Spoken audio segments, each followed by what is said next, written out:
7 India, सच दिखाने की हिम्मत। नमस्कार, न्यूज 24/7 इंडिया में आपका स्वागत है। मैं हूं आपके साथ निधि पाल। चलिए शुरुआत करते हैं आज की ताजा खबरों की। अचानक दमुआ नगर पालिका में बवाल की खबर लगते ही हंगामा हो गया। हंगामा कुछ यूं हुआ कि अध्यक्ष किरण खातरकर सहित सभी सभापति और पार्षद एक सुर में कर्मचारियों के हित में सीएमओ के खिलाफ लामबंद हो गए। आज मंगलवार को नगर पालिका अध्यक्ष किरण खातरकर समस्त पार्षद सहित कर्मचारियों के वेतन को लेकर धरने पर बैठ गए। नगर पालिका अध्यक्ष किरण खातरकर द्वारा आरोप लगाते हुए बताया कि लगभग एक माह से कर्मचारियों का नवगत सीएमओ पूजा बुनकर द्वारा भुगतान नहीं किया जा रहा है और न ही जनहितैषी कार्यों में सहयोग किया जा रहा है। सीएमओ के अड़ियल रवैये के कारण एक स्वर में कर्मचारी भी एक हो गए हैं, जिसके बाद नगर पालिका दमुआ में खूब हंगामा हुआ। नगर पालिका में विगत कई दिनों से लोगों के कार्य प्रभावित हो रहे हैं और ऐसा भी आरोप नपा अध्यक्ष द्वारा सीएमओ पर लगाया गया है। तो वहीं सीएमओ द्वारा 22 लोगों की राशन कूपन पर्चे फाड़ने के आरोप भी अध्यक्ष द्वारा लगाए गए हैं। सीएमओ पूजा बुनकर द्वारा धरनेस्थल पर पहुंचकर अध्यक्ष सहित पार्षदों को नियमावली का हवाला देते हुए वेतन को जल्दी करने की बात कही गई है। लगभग ये हंगामा 1 घंटा नगर पालिका के बाहर चलता रहा। आपको बता दें, अध्यक्ष किरण खातरकर इन्होंने कहा, नगर पालिका परिषद दमुआ में जब से पूजा बुनकर सीएमओ ने पदभार ग्रहण किया तब से वह कर्मचारियों को प्रताड़ित कर रही हैं। वे वेतन संबंधी मांग हो या फिर जनहितैषी मांग हो, उनके द्वारा काम नहीं कर अड़ियल रवैया अपनाया जा रहा है।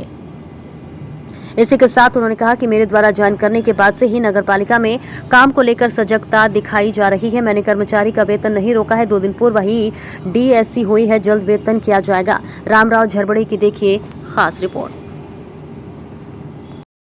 मैडम अभी जो आई है नई पूजा बुनकर, इन्होंने कर्मचारियों की पेमेंट नहीं करी और मैंने अभी 3-4 दिन हो गया, मैंने साइन कर दी थी, बैंक में साइन चले गए थे। मैडम का आधार कार्ड नहीं आया तो उनने और बहाना करके बताया। मैंने और मैडम को बोला कि आप आधार कार्ड पीयूष के पास भेज दो, पीयूष निकाल के और वहाँ पर बैंक में जमा कर देगा। तो उन्होंने वो भी जमा नहीं किया और मेन मुद्दा मेरा था कि कर्मचारियों की पेमेंट करना। इसके बाद में आपके द्वारा आरोप लगाए गए कि कुछ कूपन जो है राशन कूपन वो मैडम के द्वारा फाड़े गए, क्या ये सत्य है? ये सही बात है। प्रेमलता हमारी कर्मचारी गई उनके पास में, 22 कूपन है ये, और ये कूपन को मैडम ने ये बोला कि भाई ये कूपन मेरे समय की नहीं है। आज कूपन जो बनती है, जाओ अब वसूली 10,000 रुपए लेके आना है आपको। हमारा एक व्यक्ति यहाँ जाएगा, वैसे ही रोजगार यहाँ पर है नहीं, है ना, और कैसे 10,000 लेकर आएगा एक व्यक्ति? तो हमारे कर्मचारियों को भी प्रताड़ित कर रही है मैडम। नहीं दे रहा है, उस पर कार्रवाई होना चाहिए, ना कि अपना कर्मचारियों पे।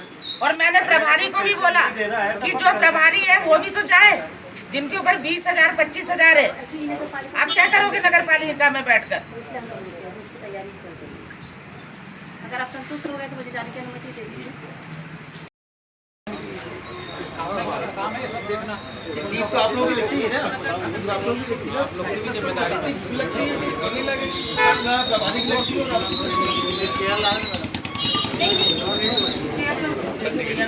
मैडम को भी चेयर नहीं बैठ जा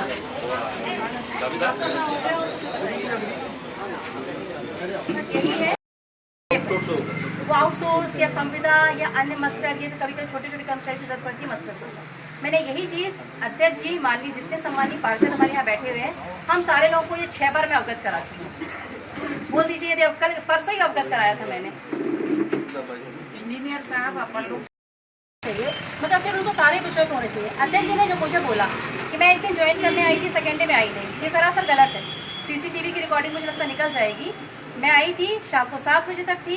मैंने कर्मचारी को बोला अभी कि आप लोग 6 बजे क्यों चले जाते हैं, क्योंकि टाइम काम रहेगा तो हम काम करेंगे। दूसरे दिन अध्यक्ष जी ने बोला परिषद की बैठक लेनी, मैं परिषद की बैठक में थी। अभी अध्यक्ष जी ने अपना झूठा कथन दिया कि मैं 2 दिन ऑफिस नहीं आई, जबकि परिषद की बैठक थी, सारे पार्षद आए होंगे। तीसरी चीज़, 1 हफ्ते अध्यक्ष जी ऑफिस नहीं आई, क्योंकि मेरा ट्रांसफर करानी शायद अध्यक्ष जी माननीय मंत्री जी के पास गई थी। 1 हफ्ते तक हमारी जो उपस्थिति पंजी वो अध्यक्ष जी के चैम्बर में पड़ी थी। 1 हफ्ते तक बताइए कि अब कौन सा कर्मचारी आया कौन सा नहीं आया, ये मैं कैसे बता पाऊंगी? मैं तो अनुपस्थिति मानूंगी। 1 सप्ताह तक अध्यक्ष जी के चैम्बर पे सारी रजिस्टर रखे थे, इसलिए मैंने उनसे निवेदन भी किया था कि आप चैम्बर से रजिस्टर निकालिए। रेखा था या नहीं था?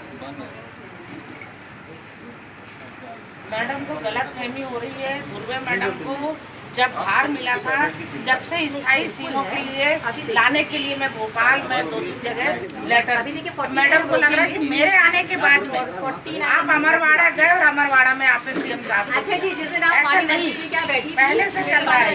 यहाँ से कॉल आई एक निवेदन था, पेमेंट हो तो सबका हो, किसी को मिलेगा, जिसको मिल गया वो खुश, जिसको नहीं मिलेगा वो नाराज। निवेदन है आपसे एक और चीज बोलना चाह रहा था, क्या पक्के तो कोई भी नहीं, पक्के वही है जो पंचायत से है कन्वर्ट, बाकी सबका पेमेंट कलेक्टर रेट से होता है। ये आप भी जान रहे हैं, हम भी जान रहे हैं। तो मेरा मतलब मैडम आधों का होगा, जिसका हो गया वो खुश। आज अचानक नगर पालिका के बाहर कुछ कर्मचारी और कुछ पार्षदगण और अध्यक्ष जी बाहर धरने पर बैठ गए ये बात को कहकर कि कर्मचारियों का पेमेंट नहीं हो रहा है। क्या ये बात सत्य है मैडम? कर्मचारियों का पेमेंट नहीं हो रहा है, लेकिन उसके पीछे कारण ये है कि मेरी उपस्थिति, मेरी ज्वाइनिंग के बाद से अध्यक्ष जी ने मेरे हस्ताक्षर बैंक भेजने में अनावश्यक बहुत विलंब किया और अनावश्यक विलंब की वजह से हम लोग बहुत लेट हो गए। कल ही हमारे जो ई नगर पालिका में जो हमारी DSC लगती है, कल ही वो एक्टिवेट हुई है, जिससे कल हमने डीजल का भुगतान किया और इंटरनेट का BSNL का हमने भुगतान किया हुआ है। एक आरोप और है मैडम आप पर कि कुछ जो हितग्राही हैं कूपन वाले, राशन कूपन वाले, उनके 22 कूपन आपके द्वारा एक कर्मचारी से फड़वाए गए दबाव डालकर। दबाव की तो कोई बात ही नहीं है। नगर पालिका कर्मचारी जो शाखा प्रभारी हैं, उनके द्वारा मेरे समक्ष में अप्रैल, मई, फरवरी, जनवरी, मतलब जनवरी से लेकर आज दिनांक तक के उनके मेरे सामने कूपन लाए गए। जिस समय मैं इस कार्यालय में उपस्थित थी ही नहीं, मेरी पदस्थापना ही नहीं हुई थी, उस समय का हस्ताक्षर करना तो मेरे कार्यक्षेत्र के बाहर, मेरा अधिकार क्षेत्र नहीं है। जानकारी मुताबिक इस नगर पालिका में जितने लोग कर्मचारी के तौर पर काम करना चाहिए उससे अत्यधिक है। क्या यह बात सत्य है? मैं इसी बात का परीक्षण कर रही हूँ कि जितने कर्मचारी हमारे पास होना चाहिए उससे ज़्यादा कर्मचारी हमारे पास संलग्न है और अभी तक मैंने उतने कर्मचारी को देखा ही नहीं है। इसी बात से हमारी अध्यक्ष महोदया मुझे लगता है नाराज़ है और लगातार मुझ पर दबाव बनाया जा रहा है कि आप मासिक वेतन कर्मचारियों का, साप्ताहिक वेतन कर्मचारियों का, मस्टर वालों का और आउटसोर्स वाले कर्मचारियों का भुगतान करें और बिना परीक्षण के भुगतान करना तो संभव नहीं हो पाएगा। ठीक है, तीनों सवाल किसी को कुछ पूछना हो है तो नहीं है। 49 बढ़े मतलब 157 में 49 बढ़ रहे हैं आपके ये। हाँ, अच्छा, 108 होना चाहिए। 2016 हाँ, हमारी डेडलाइन थी, उसके बाद 108 होना और चाहिए। ये 71